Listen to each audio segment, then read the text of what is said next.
Kazakhstan will develop its own tourist brand this year. It is expected that the logo in the country's positioning strategy in the global tourism market will be presented as early as April 2024, said Vice Minister of Tourism and Sports Yeran Yerkinbayev in an interview to The New Time.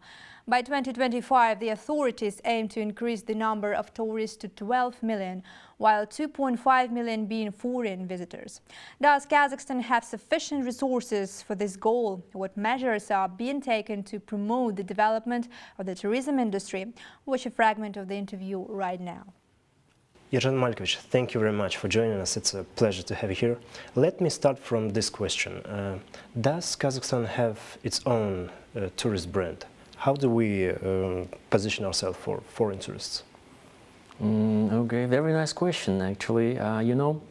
Every part of our history and every piece of our land could be a brand because of a very rich diversity of different facts, historical facts, very rich culture and very different landscapes. We have tulips and we have apples and everything. Because of this huge diversity, we still, through many years, still don't have a brand like a logo. So we have many opinions, but still no one common, which is a synthesis of all the ideas. So we decided this year to start with, we will invite a team of people who are interested to take part in this discussion.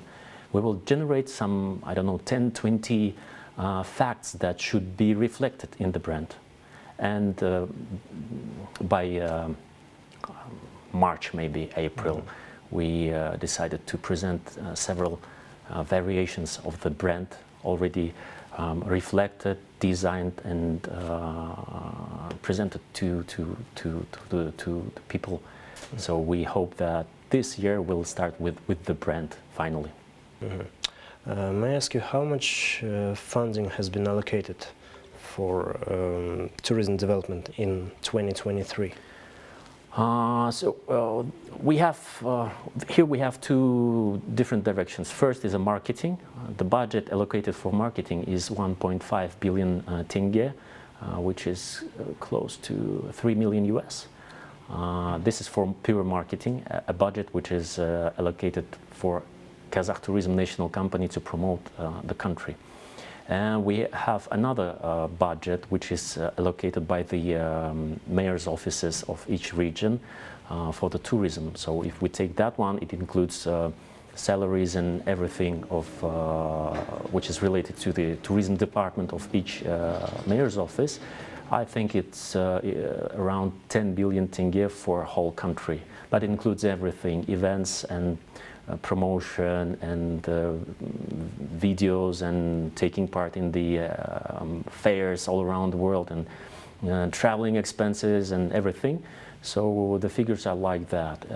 But we should talk more about marketing. 1.5 billion tenge, 3 million US is really a small figure.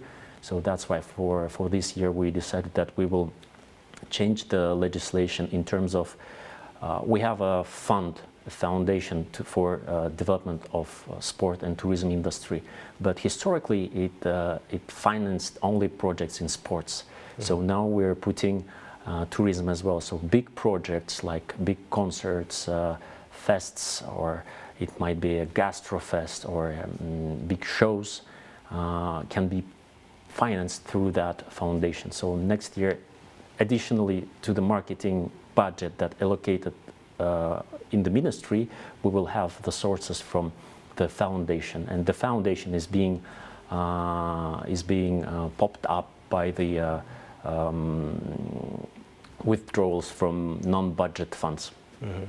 These numbers you mentioned, is it enough? Is it sufficient? No, it's not. It's absolutely not in the today's situation, because after the pandemic happened, every country which is willing to promote tourism or which is fighting for the international tourists, they're aggressively increasing the budgets, especially promotion budgets. So we're still in a very low level, but hopefully, and we have already a concept approval of the government that this year we will be having more budgets, 1.5 billion tenge, which has been approved 3 years ago. But this year we think to get, we will request and we get additional budgets for the tourism.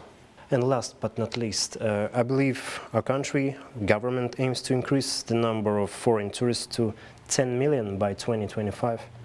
What is the strategy to achieve this goal?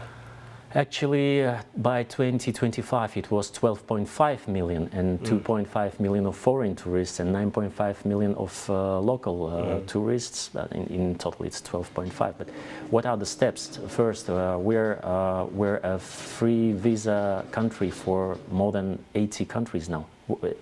You're listing 80 very well developed countries, and we're open for them. Second, we have 30 countries with a direct air flight connection. It gives you 120 flights and 120 routes with 600 flights a week, so which is very good. And now we're opening a sky. Maybe you've heard that some weeks ago there was a news that we have a completely fifth level of open sky, which means another air companies can come to the country, to Kazakhstan. And if before we used to have a restriction, they are welcome to fly to Kazakhstan, but not the routes where we already, Air Astana, our national airline, is already working. So now we have cancelled this restriction. So, and as a result, we see, for example, AirAsia, one of the biggest low-costing air firms. They are coming to Kazakhstan, connecting not only Almaty with Kuala Lumpur, but they have in very short plans, to connect all big cities of Kazakhstan with major touristic destinations of the world. It doesn't matter Kuala Lumpur, Singapore, China, or Gulf countries. So very welcoming plans for international airlines. But at the same time, of course, we have to improve promotion. As I said, the budgets for promotion should be increased. We have a free visa regime for China, which is neighboring to us, and it's a huge market. You know, all countries are fighting for Chinese tourists because of many reasons, and we're very close. We're open for India, of course, Russia, Europe, and we have free visa for Iran, which is 45 minutes flight from Aktau, and Aktau, another beautiful destination that we have. So we can list them. So we have a clear plan to act for.